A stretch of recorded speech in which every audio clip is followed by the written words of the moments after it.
Dewa Perang Ye Shikai. Bab 566. Para penjaga yang disebutkan Ye Shikai tentu saja adalah orang-orang dari Istana Dunia Bawah. Belum lagi para pemimpinnya, bahkan anggota biasa Istana Dunia Bawah pun cukup kuat, belum lagi 4 jenderal Istana Dunia Bawah. Pernikahan ini terlalu penting, Ye Shikai tidak boleh melakukan kesalahan apapun. Apakah itu proses atau keselamatan Su Qingyu, Ye Shikai harus memastikannya. Oleh karena itu, mulai saat ini, anggota Istana Dunia Bawah harus datang ke sini. Sebaliknya saudara-saudara itu telah berteriak-teriak ingin menyaksikan pesta pernikahan itu seharian penuh, sehingga hal ini dapat dianggap telah memenuhi keinginan mereka. Sebenarnya, ada orang lain yang terpikir oleh Ye Shikai namun tidak berani mengatakannya, yaitu Ji Qian. Di satu sisi, Ji Qian pernah mengklaim bahwa dia tidak akan pernah kembali ke Yanjing lagi. Di sisi lain, jika Ji Qian melihat dia dan Su Qingyu memasuki aula pernikahan, itu mungkin akan lebih menyakitkan daripada kematian. Tuan Ye, jika memang begitu, maka saya ingin mengucapkan selamat atas pernikahan bahagia Anda terlebih dahulu. Setelah mendengarkan ini, Zhao Yanran tersenyum tipis, yang membuat Ye Shikai terkejut. Di Yanjing, tidak banyak orang yang mengetahui latar belakang Ye Shikai. Di mata kebanyakan orang, dia hanyalah seorang pekerja kera putih yang menikah dengan presiden, dan bahkan mungkin disalahpahami sebagai orang Phoenix. Paling banter, dia punya hubungan dengan Luo Shiki. Ye Shikai berkata bahwa dia memiliki pengawal terbaik. Mungkinkah Zhao Yanran memang tidak penasaran? Ye Shikai punya firasat buruk kalau Zhao Yanran lebih licik dari apa yang ditunjukkannya. Dia takut kalau perusahaan pernikahan itu hanya kedok untuknya. Apakah Anda benar-benar pemilik toko ini? Ye Shikai bertanya dengan rasa ingin tahu. Tentu saja, jika Tuan Ye mempercayaiku, bagaimana kalau aku sendiri yang mendesain pernikahannya? Zhao Yanran melanjutkan. Ye Shikai ingin mengeluh. Dia tidak mempercayai Zhao Yanran dari lubuk hatinya. Bagaimanapun, wanita ini terlalu misterius dan sulit dipahami. Lupakan saja. Bagaimana mungkin seorang bos bisa melakukannya sendiri? Biarkan karyawan Anda yang melakukannya. Ye Shikai segera menemukan cara untuk mundur. Oke. Nona Zhao, bisakah Anda memberitahu saya siapa yang ingin menghentikan saya? Ye Shikai sedikit tidak rela, seperti seseorang yang menaruh segepok uang kertas di hadapannya, tetapi meminta persetujuan seseorang. Tuan Ye, saya tidak mengerti apa yang Anda katakan. Zhao Yanran awalnya tertegun, lalu dia menunjukkan senyum licik. Baiklah, kalau begitu, mari kita bicarakan tentang pernikahan. Kamu Shikai tidak berdaya. Zhao Yanran mencoba melindungi dirinya sendiri. Karena dia tidak ingin mengatakannya, mengapa dia mengungkapkannya sebelumnya? Bukankah itu hanya membuat orang penasaran? Dalam 1 jam berikutnya, keduanya membicarakan banyak detail pernikahan. Mereka harus mengakui bahwa Zhao Yanran memang ahli dalam merencanakan pernikahan. Baik itu desain maupun eksekusi, dia familiar dengannya dan menanganinya dengan mudah. Tuan Ye, Nona Su akan segera kembali. Saya rasa kita harus istirahat dulu. Zhao Yanran melambaikan tangannya, menuangkan secangkir teh untuk Ye Shikai, dan meletakkan map di atas meja ke dalam tasnya. Bisakah saya memanfaatkan waktu luang ini untuk mengobrol dengan Nona Zhao? Tentu. Ye Shikai perlahan mendekat dan memperhatikan wajah cantik Zhao Yanran dengan saksama, seolah sedang mengagumi sebuah karya seni, namun ekspresi seperti itu tentu saja membuat Zhao Yanran merasa tidak nyaman. Tuan Ye, apakah Anda mengagumi saya? Zhao Yanran tersenyum dan menunjukkan senyum menawannya lagi. Ada yang pernah bilang, kalau perempuan hanya melihat penampilan laki-laki, itu namanya nafsu. Tapi kalau laki-laki melihat penampilan perempuan, itu namanya estetika. Setelah Ye Shikai selesai berbicara, Zhao Yanran tertawa terbahak-bahak. Nona Zhao dikenal sebagai salah satu dari 4 wanita tercantik di Yanjing. Saya juga ingin melihatnya lebih dekat. Ye Shikai berkata sambil tersenyum. Tuan Ye, Anda bercanda. Istri Anda benar-benar cantik. Zhao Yanran terkikik. Su Qingyu juga dikenal sebagai salah satu dari 4 wanita tercantik di Yanjing, tetapi dia selalu dikenal karena sifatnya yang dingin. Dan ada Chen Yuxin. Ketiga-tiganya adalah wanita yang sangat cantik. Kalau dilihat dari segi estetika saja, susah untuk menilai siapa yang paling tampan. Bagaimana bunga di rumah bisa dibandingkan dengan harumnya bunga liar? Ye Shikai berkata dengan lembut. Tuan Ye, apakah Anda mengaku kepada saya? Zhao Yanran berkata dengan nada licik. Tidak, itu hanya candaan. Kakak ipar, aku kembali. Pada saat ini, sebuah suara datang dari pintu. Itu Su Ziqing, dan pakaiannya telah dicuci dan dikeringkan. Nona Su, saya sudah mulai berbicara dengan Tuan Ye. Mari kita lihat bersama. Zhao Yanran mengundang Su Ziking untuk duduk. King Qing, aku ada urusan mendesak, jadi aku pergi dulu. Kamu bisa bicara dengan Nona Zhao. Ye Xike perlahan berdiri dan berkata, apa? Kakak ipar, kenapa kamu dan aku bersikap sama? Ini pernikahanmu dan kamu tidak peduli. Su Ziking bergumam dan mengeluh. Itu terjadi secara tiba-tiba. Ye Xike tersenyum canggung. Kalau begitu, mengapa saya tidak bicara dengan Nona Su? Tuan Ye, jika Anda memiliki sesuatu yang mendesak, silakan pergi ke sana dengan cepat. Zhao Yanran berkata dengan lembut. Kakak ipar, cepatlah. Ye Xike sekarang ingin menemui Chen Yuxin untuk bertanya dengan jelas. Hambatan, yang disebutkan Zhao Yanran kemungkinan besar adalah Chen Yuxin. Terlepas dari apakah itu dia atau bukan, Ye Xike memiliki sesuatu untuk diperjelas. Saat berkendara menuju persimpangan, Ye Xike tiba-tiba teringat sesuatu, dan segera berbalik dan melaju menuju pangkalan Yanjing di Istana Dunia Bawah. Jaiten, kemana Tuan akan membawa kita? Wild Wolf bertanya pada Jaiten dan aligator di belakangnya saat mengemudi. Mereka bertiga mengendarai Mercedes-Benz, mengikuti Lexus milik Ye Xike. Selain itu, mereka juga membawa 8 pemain bagus dari Istana Dunia Bawah, membentuk tim mobil kecil. Saya tidak tahu. Tanggung jawab kita adalah mematuhi. Kita tidak perlu bertanya tentang hal lain.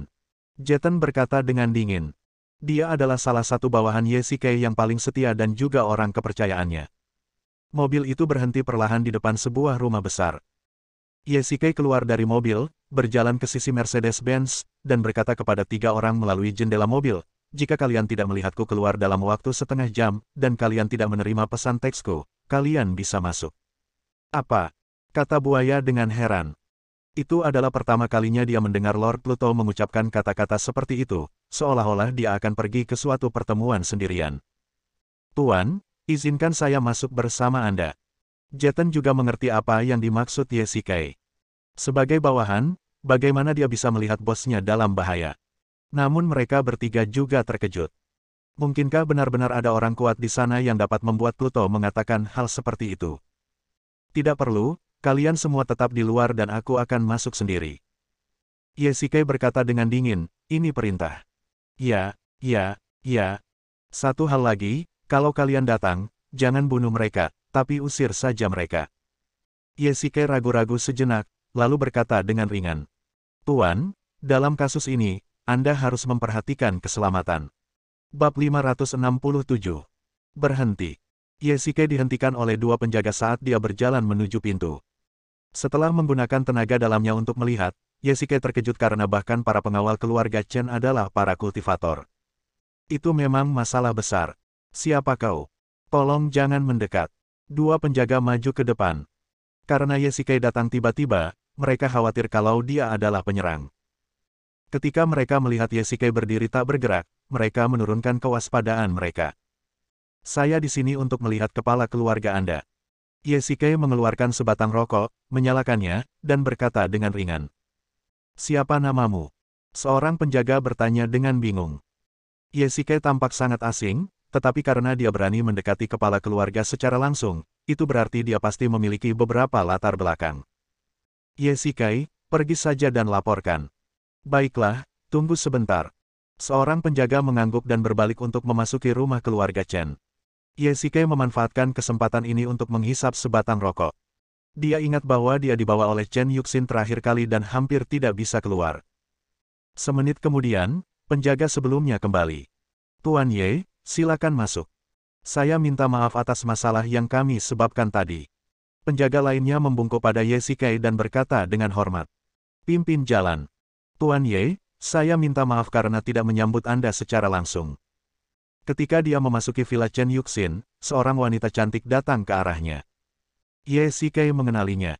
Dia adalah orang kepercayaan Chen Yuxin, Chen Ruoya. Nona Ruoya, Anda terlalu sopan.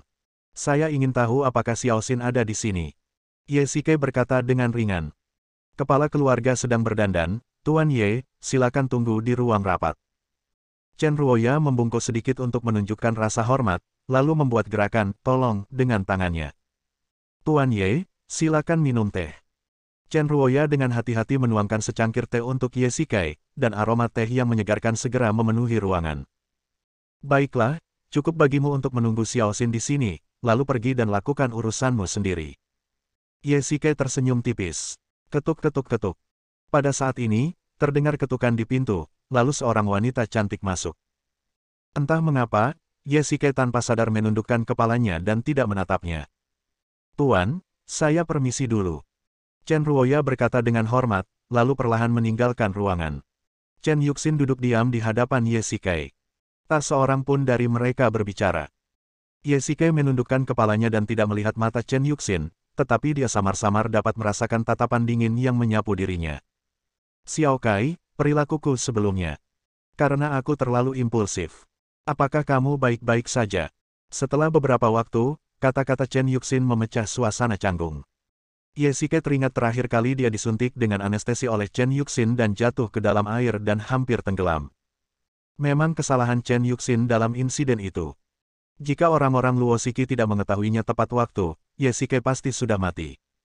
Aku baik-baik saja. Seseorang telah menyelamatkanku. Ye Shikai berkata sambil tersenyum. Xiao Kai, aku terlalu bersemangat. Aku tidak ingin kau pergi. Jadi, Chen Yuxin tampak bersalah dan kata-katanya tidak jelas. Xiao Xin, aku baik-baik saja. Kau tidak perlu terlalu menyalahkan dirimu sendiri. Aku mengerti dirimu. Ye Shikai berkata dengan tenang. Sejujurnya, setelah kejadian itu, Ye Shikai tidak terlalu menyalahkan perilaku Chen Yuxin, tetapi ada satu hal yang mereka berdua ketahui dengan baik, yaitu, ada jurang yang dalam di antara mereka.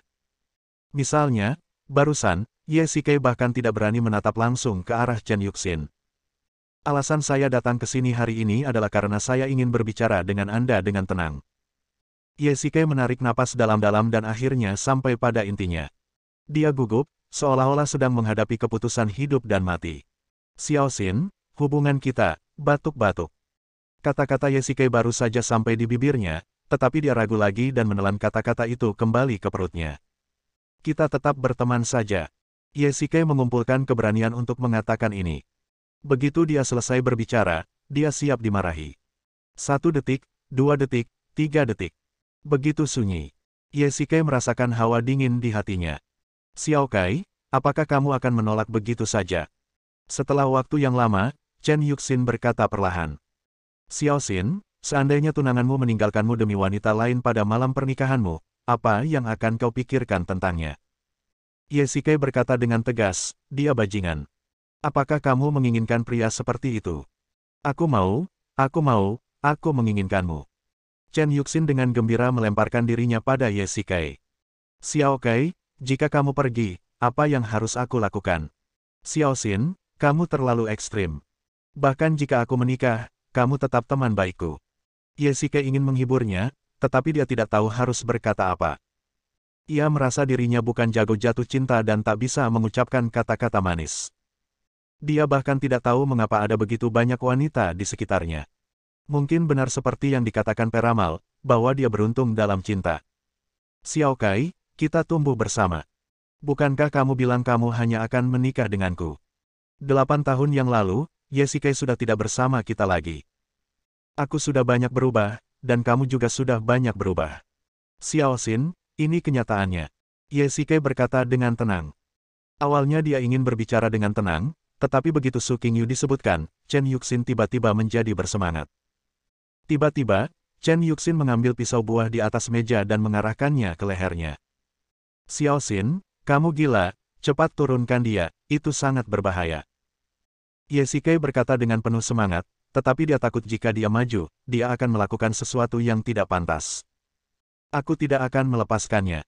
Chen Yuxin berkata dengan tegas, dan kemudian dia mendorong ujung pisau itu ke lehernya lagi. Tetesan darah telah mengalir ke bawah, yang sangat menyilaukan di leher putihnya.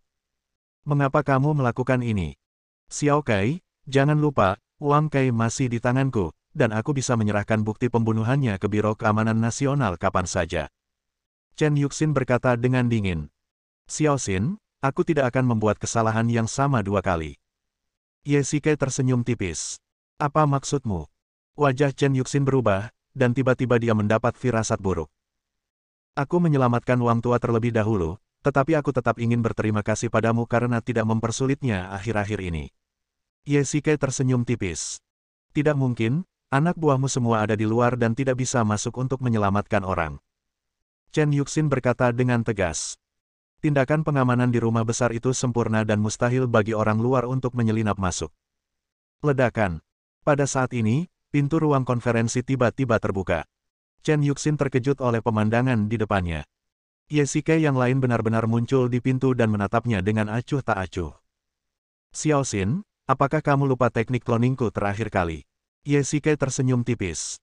Pada saat ini, Ye Shikai, yang duduk di sofa perlahan menghilang dari tempatnya, seperti gumpalan asap. Bagaimana Anda menemukannya?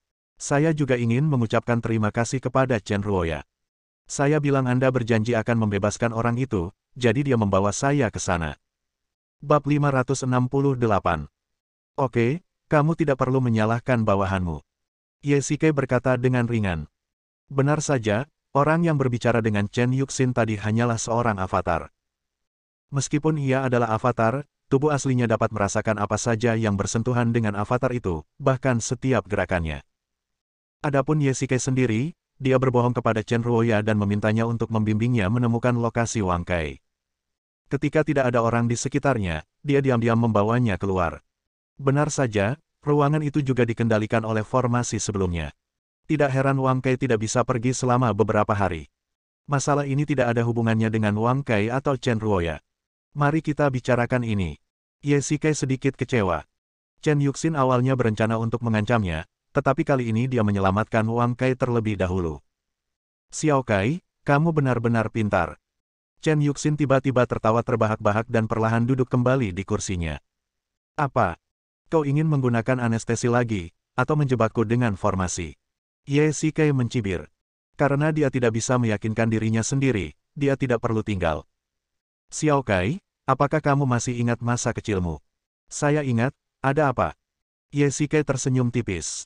Mungkinkah dia masih ingin memainkan kartu emosional? Saat itu aku diganggu oleh berandalan kecil, dan kamu selalu menjadi orang pertama yang keluar untuk menyelamatkanku. Saat itu, saya selalu berpikir bahwa saya tak terkalahkan, tetapi sekarang tampaknya saya terlalu naif. Ye Shikai sepertinya menghela nafas. Ketika dia mendongak, dia tiba-tiba mendapat firasat buruk bahwa ada fluktuasi kekuatan internal yang kuat di tubuh Chen Yuxin. Sekarang saya akhirnya bisa melindungi diri saya sendiri. Chen Yuxin baru saja selesai berbicara ketika Ye Shikai segera berdiri dan berkata, aku masih punya hal lain untuk dilakukan. Jika kamu tidak punya sesuatu untuk dikatakan, aku akan pergi dulu. Begitu Ye Shikai menyentuh gagang pintu, sebuah tangan giok tiba-tiba terulur dari samping, dan kecepatannya sama cepatnya dengan kecepatan tangannya sendiri. Xiao Xin, apa yang sedang kamu lakukan? Wajah Ye Shikai berubah dingin. Chen Yuxin tampaknya kerasukan. Matanya tampak sangat dalam, yang membuat orang bergidik. Aku ingin mempertahankanmu. Begitu Chen Yuxin selesai berbicara, tangan gioknya berubah menjadi telapak tangan dan benar-benar memukulnya secara langsung. Ye Shikai secara naluriah memalingkan wajahnya untuk menghindari telapak tangan itu. Xiao Xin, kamu. Jika Anda ingin pergi, Anda juga harus melihat apakah Anda memiliki kemampuan untuk melakukannya. Sudut mulut Chen Yuxin sedikit terangkat, memperlihatkan senyum jahat. Kau tahu aku tidak akan menyerangmu. Ye Shikai berkata dengan ringan. Tetapi jika aku tidak mengambil tindakan, kau akan pergi. Chen Yuxin berkata, dengan susah payah, lalu menunjukkan ekspresi bertekad, tiba-tiba bergegas di depan Ye Shikai, dan menendang dengan tendangan cambuk. Ye Shikai kagum dengan kecepatannya dan menghindar. Tendangan cambuk itu bahkan mengeluarkan suara angin. Ya ampun, kamu benar-benar memukulku dengan keras. Ye Shikai mundur selangkah dan menjauhkan diri. Berdasarkan dua gerakan tadi, Ye Shikai dapat mengetahui bahwa Chen Yuxin sangat kuat, bahkan tidak kalah dengan Dewa Utama Athena. Kalau saja tidak terduga, ruangan ini juga diperkuat secara khusus, kalau tidak, dengan tendangan tadi, dindingnya pasti sudah tertembus. Ye Shikai berulang kali menghindari gerakan Chen Yuxin. Bukan hanya seni bela dirinya yang hebat, kekuatan batinnya juga sangat kuat. Dia pasti telah menerima bimbingan dan bantuan dari seorang guru. Namun, jika dia dikalahkan dengan mudah, Ye Shikai bukanlah Pluto. Haha. Xiao Kai, apa yang kamu tertawakan? Aku ingat alur cerita dalam film Mer. and Mrs. Smith, Xiao Xin, tapi aku tidak akan menyerangmu. Ye Shike tersenyum tipis. Aku harus menemanimu hari ini. Chen Yuxin menunjukkan ekspresi percaya diri. Kalau begitu, mari kita coba. Begitu Ye Shike selesai berbicara, dia menghilang dari tempatnya. Sasarannya adalah jendela di belakangnya. Dia dengan mudah memecahkan jendela itu dengan pukulan. Dia yakin bahwa dengan kecepatan Chen Yuxin, dia tidak akan pernah bisa mengejarnya. Ye Shike menggunakan kekuatan batinnya untuk menerobos jendela dan mendarat di halaman. Chen Yuxin berdiri di dalam dengan diam, dengan senyum tipis di wajahnya. Ye Shike bergegas keluar. Jaraknya hanya 100 meter dan dia bisa menerobos dalam beberapa detik. Tepat saat dia hendak menerobos tembok itu, rasa sakit tiba-tiba menusuk otaknya. Ah! Ye Shike berteriak kesakitan. Rasa sakitnya datang terlalu tiba-tiba. Ye Shike merasakan semua kekuatan internal dalam tubuhnya tiba-tiba menghilang. Dia terbanting ke tanah. Karena inersia, tubuhnya berguling di tanah beberapa kali. Perasaanku saat ini bagaikan seekor ngengat yang terbang ke jaring listrik tak kasat mata. Tampaknya ada penghalang di atas rumah keluarga Chen. Ye Shike berusaha keras untuk berdiri, tetapi tubuhnya pusing seolah-olah dia mabuk, dan dia jatuh ke tanah lagi. Kelopak matanya menjadi semakin berat, dan akhirnya tertutup. Di luar kediaman keluarga Chen. Setengah jam telah berlalu dan orang dewasa belum mengirimi kami pesan apapun. Jeton menatap teleponnya dengan ekspresi serius. Silakan bunuh mereka. Kita harus memastikan keselamatan orang dewasa. Buaya itu mengambil kedua pisau dan hendak membuka pintu mobil, tetapi dihentikan oleh sebuah tangan besar. Jangan bersemangat, Old Ye tidak selemah itu. Orang yang berbicara adalah Wang Kai. Dia dikurung di rumah Chen selama beberapa hari terakhir, tetapi untungnya dia tidak terluka. Namun, pengalaman ini merupakan suatu hal yang memalukan baginya. Tuan Dewa Perang, apakah Anda yakin? Saya berani bertaruh $5.000 bahwa Old Ye akan segera keluar. Wang Kai menutup matanya dan berkata dengan ringan. Kereta itu tiba-tiba terdiam. Hei, mengapa kamu tidak bicara? Wang Kai membuka matanya dengan rasa ingin tahu. Dewa Perang, ingatlah kau berutang $5.000 padaku. Kata buaya dengan ringan. Pada saat ini, 3 mobil di depan dan belakang istana Hades dikelilingi oleh sekelompok pria berpakaian hitam. Dari mana orang-orang ini berasal? Wang Kai terkejut. Apa yang sedang terjadi? Lihatlah pria-pria berpakaian hitam itu, masing-masing memegang pisau panjang di tangan mereka. Mereka tampaknya tidak ramah. Rumah besar keluarga Chen, kata buaya dengan ringan.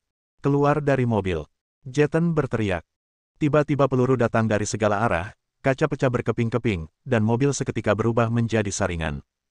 Semuanya, ambil tindakan. Jeton berteriak ke interkom, dan 4 bayangan hitam melompat keluar dari mobil dalam sekejap. Jeton mengambil pisau panjang dan menebas seorang pria berpakaian hitam. Akibat dari kejadian yang tiba-tiba itu, beberapa pemain andalan Hades Palace jatuh sakit begitu mereka muncul, dan beberapa yang lain terkena peluru nyasar yang sangat keras. Jeton, kalian cepat mundur. Aku akan melindungi kalian. Wang Kai berteriak. Karena artefak dewa-dewa, tombak dewa perang, tidak ada di tangannya, dia hanya bisa melawan pria berpakaian hitam di depannya dengan tangan kosong. Tidak, tuannya masih di dalam. Jeton mengayunkan pisaunya ke arah pria berpakaian hitam di depannya dan berteriak, semua orang cepat masuk dan selamatkan tuan. Ya. Bab 569. Siapa kamu? Serigala liar berteriak keras sambil mencekik leher seorang lelaki dengan tangan besinya. Ketika dia berbicara, punggungnya terluka oleh pisau. Buaya bergerak di tengah kerumunan dengan 2 pisau. Meskipun dia sangat cepat, 2 tinju tidak dapat mengalahkan 4 tangan. Orang-orang berbaju hitam itu jelas adalah praktisi terlatih profesional, dan jumlah mereka banyak, jadi mereka mengepung orang-orang di istana dunia bawah dan bertarung secara langsung. Mereka mulai berkelahi bahkan tanpa menyapa. Sungguh tidak terkendali. Sebagai dewa utama, Wang Kai mampu bertarung bahkan melawan kawanan serigala. Dewa perang, bos kita dalam bahaya di sana, cepatlah dan selamatkan dia. Buaya itu berteriak kepada Wang Kai. Teknik dewa perang, menyapu semua yang ada di jalurnya. Wang Kai berteriak dan mengalirkan energi internalnya, memusatkannya di lengannya. Energi yang dilepaskan seperti 2 badai hijau. Ini adalah Cina, dan jika dia melepaskan kemampuan ilahi utamanya, itu pasti akan menimbulkan gelombang. Sekalipun masyarakat tidak menyadarinya, Biro Keamanan Nasional pasti akan menemukannya. Namun, dia harus bertindak dalam keadaan darurat, dan Wang Kei bukanlah orang pengecut. Karena orang-orang ini berasal dari keluarga Chen, pastilah keluarga Chen ingin membunuh mereka untuk membungkam mereka. Wang Kei sangat tertekan selama dia di penjara. Seharusnya orang itu adalah saudara iparnya, tetapi mereka memenjarakannya tanpa mengatakan sepatah kata pun. Sekarang mereka bahkan mengirim orang untuk membunuhnya. Ye Shikai pasti dalam masalah sekarang karena ini. Wang Kei berpikir, jika dia menggunakan jurus dewa utamanya di sini, bahkan jika terjadi apa-apa, keluarga Chen tidak akan bisa lepas dari tanggung jawab, belum lagi sekarang dia sedang berusaha menyelamatkan orang. Kali ini pasti berhasil. Dua badai menderu ke langit, menarget villa keluarga Chen. Wang Kei tersenyum tipis, tetapi pemandangan berikutnya mengejutkannya hingga dia tidak bisa berkata-kata. Kedua badai yang awalnya begitu kuat tiba-tiba menghilang di udara. Wang Kei dengan tajam menemukan bahwa ada formasi tak terlihat di atas rumah keluarga Chen, yang berfungsi sebagai perisai pelindung dan menutupi rumah keluarga Chen. Apakah itu begitu aneh? Wang Kei hendak menyerang lagi ketika tiga pria berpakaian hitam tiba-tiba melompat keluar dari sisinya dan mulai menebasnya dengan pedang panjang. Wang Kei sibuk menangkis dan tidak dapat menggunakan keterampilan utamanya lagi. Pada saat yang sama, 4 dari 8 ahli dari Istana Dunia Bawah telah terbunuh atau terluka. Sekalipun mereka dalam posisi yang kurang menguntungkan, mereka harus mematuhi perintah Jeton, yakni bergegas masuk dan menyelamatkan Ye Shikai. Jaiden, cepatlah mundur. Aku berjanji akan menyelamatkan Old Ye. Baiklah kalau begitu, Tuan Dewa Perang, silakan. Jeton ragu-ragu sejenak, dan akhirnya mengangguk setuju. Di mana ini? Setelah waktu yang tidak diketahui, Ye Shikai perlahan membuka matanya yang berat. Anggota tubuhnya terasa berat, seolah diisi timah. Ye Shikai memutar lehernya dan mendapati dirinya terbaring di ranjang batu. Apa yang dilihatnya di depannya bukanlah langit-langit, tetapi lebih seperti gua. Ye Shikai perlahan-lahan naik dari ranjang batu dan melihat sekelilingnya dengan cermat. Tanaman pot, buku-buku kuno, dan meja kayu semuanya didekorasi dengan gaya kuno. Ye Shikai melihat keluar dan menemukan air terjun besar. Dia tidak menyangka kalau ini benar-benar sebuah gua. Bagaimana dia sampai di sini? Setelah pingsan, dia kehilangan kesadaran sepenuhnya dan tidak ingat apapun. Sahabatku, bagaimana pemulihanmu?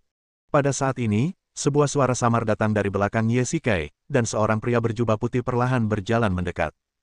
Rambutnya putih, tetapi kulitnya kemerahan, dan tampak seperti seorang pertapa. Siapa kamu? Ye Shikai bertanya dengan rasa ingin tahu, namun dilihat dari penampilannya, seharusnya dia tidak mempunyai niat buruk, bahkan dia berinisiatif untuk mengobatinya, jadi dia pasti bukan orang jahat. Haha, namaku Chen Yaosu. Orang tua itu tersenyum tipis. Apakah kamu dari keluarga Chen? Ye Shikai bertanya ragu-ragu. Itu benar. Orang tua itu mengangguk. Jantung Ye Shikai berdebar kencang. Sekarang, setiap kali nama keluarga Chen disebut, Ye Shikai merasa hatinya mati rasa. Namun ini tidak sulit untuk dijelaskan. Dia pingsan di keluarga Chen, jadi dia secara alami diselamatkan oleh keluarga Chen. Namun, lelaki tua di depannya jelas merupakan orang yang sangat dihormati dan senior. Bagaimana dia bisa memberikan pengobatan? Jangan gugup, teman muda. Melihat ini, lelaki tua itu tersenyum tipis, mempersilakan Ye Shikai untuk duduk, dan berkata perlahan, kurasa kamu adalah kekasih Siner. Mungkinkah Anda adalah kakek buyut Xiaoxin? Ye Shikai menunjukkan ekspresi terkejut. Tidakkah kau berpikir begitu? Chen Yaozu tersenyum ceria. Temanku, kau masih sangat muda. Jika formasi di atas rumah keluarga Chen tidak terlihat, aku khawatir formasi itu tidak akan bisa melakukan apapun padamu. Yang muda harus ditakuti, yang muda harus ditakuti. Wajah Ye Shikai dipenuhi garis-garis hitam. Tidak heran dia tiba-tiba pingsan sebelumnya. Ternyata dia bertabrakan dengan formasi yang dibentuk orang lain. Ye Shikai sangat menyadari tingkat formasi keluarga Chen. Hanya sebuah formasi kecil di pintu sudah cukup membuatnya berjuang untuk waktu yang lama, belum lagi formasi yang menutupi seluruh rumah besar. Orang berkuasa manakah yang mendirikan formasi ini? Orang tua, apakah formasi itu yang kamu buat? Ye Shikai bertanya ragu-ragu. Itu aku. Mendesis. Ye Shikai tersentak kaget. Dia awalnya berpikir bahwa sebagai Raja Neraka, meskipun dia tidak bisa disebut yang terkuat, setidaknya dia bisa dianggap sebagai pemimpin. Tetapi sekarang tampaknya Tiongkok memang merupakan tempat di mana naga tersembunyi dan harimau berjongkok ada di mana-mana, dan selalu ada orang yang lebih baik dari Anda. Ye Shikai menertawakan dirinya sendiri, mengira dirinya sebenarnya adalah seekor katak di dalam sumur. Sahabatku yang masih muda, aku telah hidup menyendiri di pegunungan selama bertahun-tahun. Meskipun aku tidak peduli dengan urusan duniawi selama bertahun-tahun, aku masih tahu sedikit tentangmu dan Siner. Begitu Chen Yaozu membawa topik itu ke Chen Yuxin, Ye Shikai menjadi sedikit gugup. Dia telah membuat marah cicit perempuan yang paling dicintai seseorang. Kalau dia marah, dengan kondisi fisik Ye Shikai saat ini, dia tidak akan sebanding dengannya. Tolong beritahu aku jika kau punya saran, orang tua. Ye Shikai menghela napas panjang dan berkata ringan. Sayang, Siner adalah anak yang menyedihkan sejak dia masih kecil. Sebagai seorang gadis, dia terlibat dalam urusan keluarga yang rumit. Dia sangat menderita. Chen Yaozu tiba-tiba menghela nafas dan berkata sambil menundukkan kepala. Orang tua, Xiao Xin pernah berkata bahwa dia belajar kultivasi dari kakek, yang berarti memang akulah yang menuntunnya berlatih. Chen Yaozu berkata terus terang, dia adalah anak yang pekerja keras dan memiliki bakat berlatih yang hebat, jadi saya juga berusaha sebaik mungkin untuk melatihnya. Tidak heran kekuatan batinnya begitu dalam. Ye Shikai tiba-tiba menyadari bahwa memang berbeda ketika ada seorang guru yang mengajar. Lihatlah sekeliling, pasti ada banyak sumber daya budidaya. Keluarga besar seperti keluarga Chen kaya dan berkuasa, jadi pasti tidak ada kekurangan sumber daya kultivasi. Siner menjadi sangat kuat setelah berlatih. Tidak peduli seberapa menyakitkan latihan itu, dia mampu bertahan.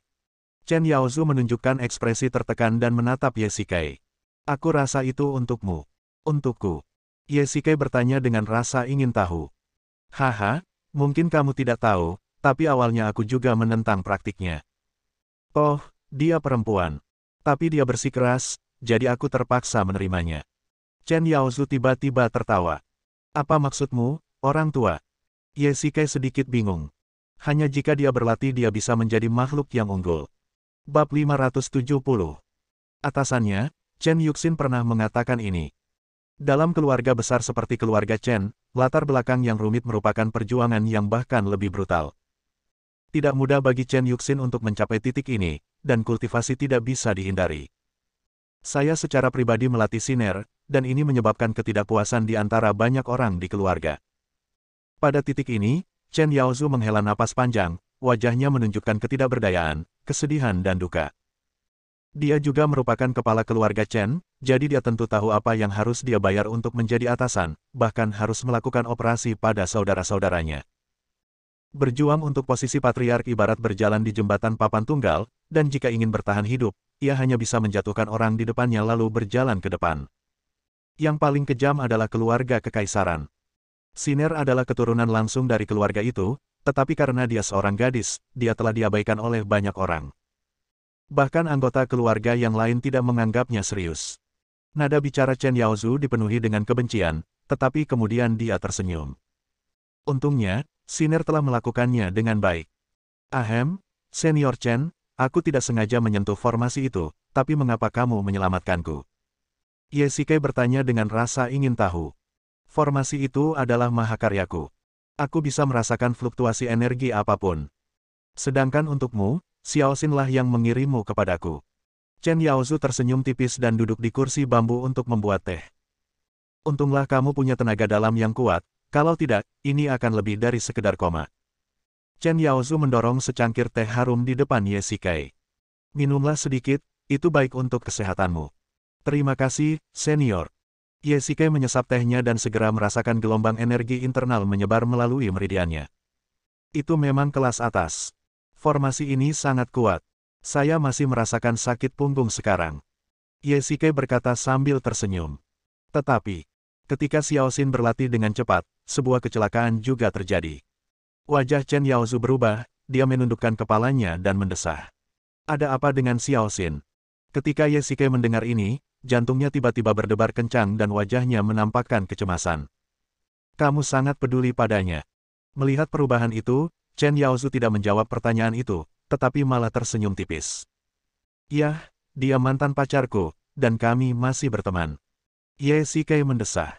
Dia khawatir Chen Yaozu akan marah pada Ye Shikai karena tidak menerima Chen Yuxin, dan akan langsung menyiksanya sampai mati. Tetapi kemudian dia berpikir, siapa Chen Yaozu? Dia adalah mantan kepala keluarga Chen, seorang goblin tua, yang telah hidup selama lebih dari 100 tahun, pria yang sangat licik. Bagaimana dia bisa menyembunyikannya darinya? Lebih baik mengatakan kebenaran. Siner telah memberitahuku sesuatu tentangmu. Chen Yaozu berkata dengan tenang, dan tiba-tiba ekspresinya berubah. Kudengar kau akan menikah, jadi kau berencana untuk mencampakkannya. Aura yang kuat dilepaskan seketika, dan Yesike tiba-tiba merasakan suatu perlawanan di dadanya, seolah-olah seseorang sedang mencubit lehernya. Kekuatan internalnya begitu kuat sehingga kekuatan internal Chen Yaozu memang tidak terduga, terutama sekarang Yesike terluka dan tidak dapat menggunakan kekuatan penuhnya. Yesike menggertakkan giginya, menegakkan punggungnya, mengaktifkan saraf-saraf batinnya, dan melepaskan kekuatan internal yang kuat dari dantiannya, yang benar-benar menekan aura Chen Yaozu. Meskipun sangat melelahkan, Yesike masih bertahan, dan tampaknya ada sedikit gerakan dalam pikirannya.